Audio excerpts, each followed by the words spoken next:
справка негиздемеде сизде жазып атасыздар.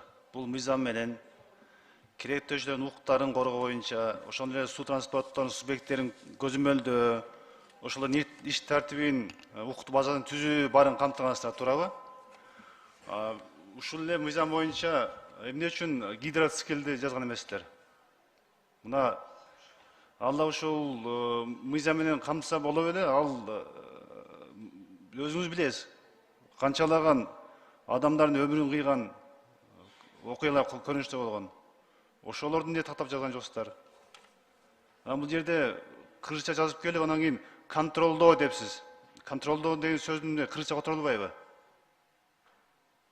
Ушуга жооп бериңизчи. Мыйзамда да контролдоо деп жазып коюпсуз.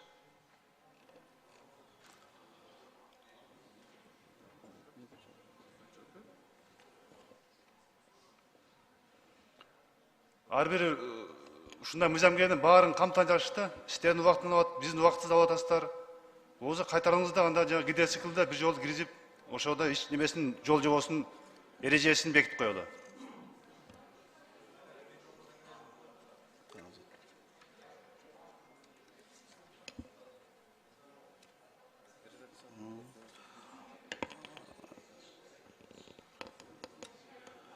Редакциялык котормолор боюнча биз дагы бир карап чыгалык. Негизи бул азыр бир котормолор биринчи каралып чыкты азыркыда. Эгерде дагы мүчүлүштөр боло турган болсо, дагы бирси да 3-окууга чейин карап чыгалык. Анда мыйзам кайтарып алыңыз. 3-окууда оңдолбойт. 2-окууда оңдолуш керек.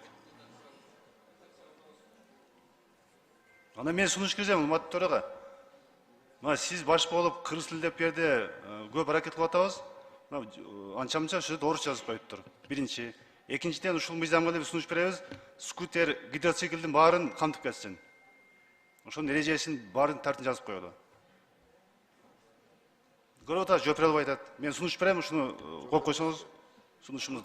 Рахмат, тактоо иретинде кээ бир сөздөр эл аралык терминдердин негизинде жазылат. Аны кыргызча сөзсүз которуштун анча зарылдыгы болбойт да.